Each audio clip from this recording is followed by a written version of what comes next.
అందరికీ నమస్కారం అండి. Welcome to our channel. Telangana రాష్ట్ర ప్రభుత్వ ఉద్యోగులకు ఒక కొత్త పీఆర్సీ ఫిట్మెంట్కి సంబంధించి పెండింగ్ బకాయిల చెల్లింపులు. సో ఈ వీడియోలో వీటి గురించి పూర్తి వివరాలు అయితే తెలుసుకుందాం. ముందుగా వీడియోని సపోర్ట్ చేసే వారందరూ కూడా వీడియోని ఒక లైక్ చేసి మీ తోటి ఉద్యోగ మిత్రులకు వీడియోని అయితే షేర్ చేయండి.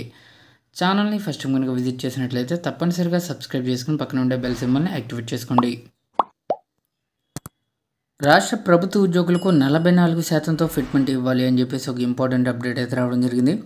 సో 44% ఫిట్మెంట్తో వెంటనే కొత్త పీఆర్సీని అమలు చేయాలని చెప్పేసి ఏఐటియుసి నేతలు డిమాండ్ చేశారు. ముషీరాబాద్ గాంధీ ఆసుపత్రిలో జరిగిన సమావేశంలో తెలంగాణ మెడికల్ ఎంప్లాయీస్ యూనియన్ రాష్ట్ర అధ్యక్షుడు ఎంఎస్ మూర్తి మాట్లాడుతూ పీఆర్సీ డిఏలు మంజూరు చేయాలని, పాత పెన్షన్ని పునరుద్ధరించాలంటూ హేమలత, సుశీల, జగన్మోహన్ రావు, ఫరూక్ డిమాండ్ చేయడం జరిగింది. అలాగే పెన్షనర్ల యొక్క బకాయిలను వెంటనే చెల్లించాలని చెప్పేసి మరొక ఇంపార్టెంట్ అప్డేట్ అయితే రావడం జరిగిందండి. సో 2024 తర్వాత రిటైర్ అయిన ఉద్యోగ ఉపాధ్యాయులకు ప్రభుత్వం చెల్లించాల్సిన పెన్షనర్లీ బకాయిలను వెంటనే చెల్లించాలని తెలంగాణ ఆల్ పెన్షనర్స్ అసోసియేషన్ ప్రభుత్వాన్ని డిమాండ్ చేసింది.